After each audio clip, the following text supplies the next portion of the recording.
Om Swastiastu, Om Awiginamasuramasudam, Om Sidarastu, Tatastu, Astu Swam. Semoga pikiran yang baik datang dari segala penjuru. Perkenalkan, nama saya Fitri Yudiartini, mahasiswi staf Batara Guru Kendari, Prodi Ilmu Komunikasi semester 3. Pada kesempatan kali ini, saya akan mempresentasikan hasil tugas saya yang berjudul Moderasi Beragama.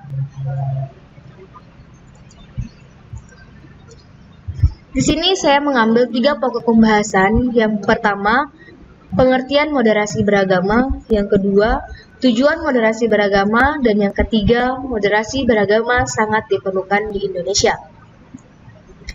Pertama, pengertian moderasi beragama. Moderasi beragama adalah wacana keagamaan yang berkembang sejak beberapa tahun ke belakang hingga sekarang. Wacana ini digaungkan kembali oleh Kementerian Agama Republik Indonesia karena merespon ekspresi keagamaan yang dianggap membahayakan kehidupan berbangsa dan bernegara. Kata moderasi berasal dari bahasa Latin moderatio yang berarti kesedangan. Maksud sedang di sini ialah tidak kelebihan dan tidak kekurangan. Secara bahasa, menurut KBBI, istilah moderasi berakar dari kata sifat moderat yang berarti selalu menghindarkan perilaku atau pengungkapan yang ekstrim. Kata ini juga bisa dimaknai berkecenderungan ke arah dimensi atau jalan tengah. Yang kedua, tujuan moderasi beragama. Tujuan moderasi beragama ini memiliki 3 tujuan. Yang pertama, salah satu esensi kehadiran agama adalah untuk menjaga martabat manusia sebagai makhluk mulia ciptaan Tuhan, termasuk menjaga untuk tidak menghilangkan nyawanya.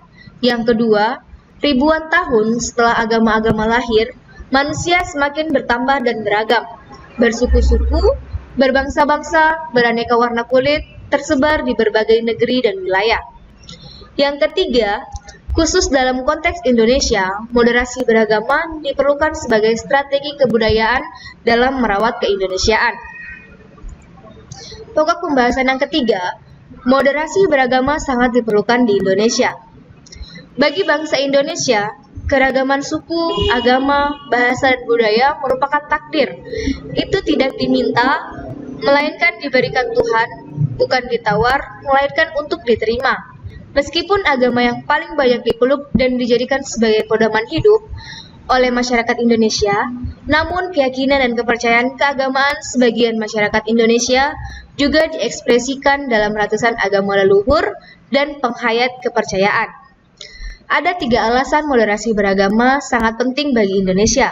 Yang pertama, moderasi beragama menjunjung tinggi harkat dan martabat manusia sebagai ciptaan Tuhan. Yang kedua, mencegah konflik. Dan yang ketiga, sebagai strategi kebudayaan kita dalam merawat bangsa Indonesia. Kesimpulannya, moderasi beragama adalah cara pandang kita dalam beragama secara moderat, yakni memahami dan mengamalkan ajaran agama dengan tidak ekstrim, baik ekstrim kanan maupun ekstrim kiri.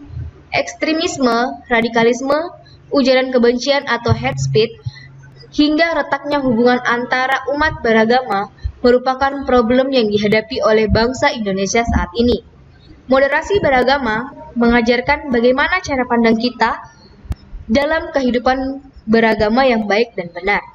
Tidak ekstrim, apalagi radikal. Moderasi beragama pun memberitahu kita untuk bertoleransi antar sesama umat beragama, tidak diskriminasi antar suku, ras, agama, juga mengajarkan bagaimana cara kita berpikir dinamis dan inovatif.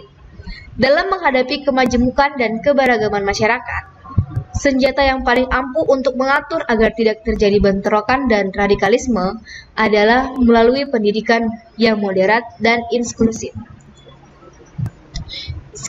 Mungkin itu yang dapat saya bawakan, kurang lebihnya mohon dimaafkan. Saya akhiri dengan Pramasanti. Om Santi.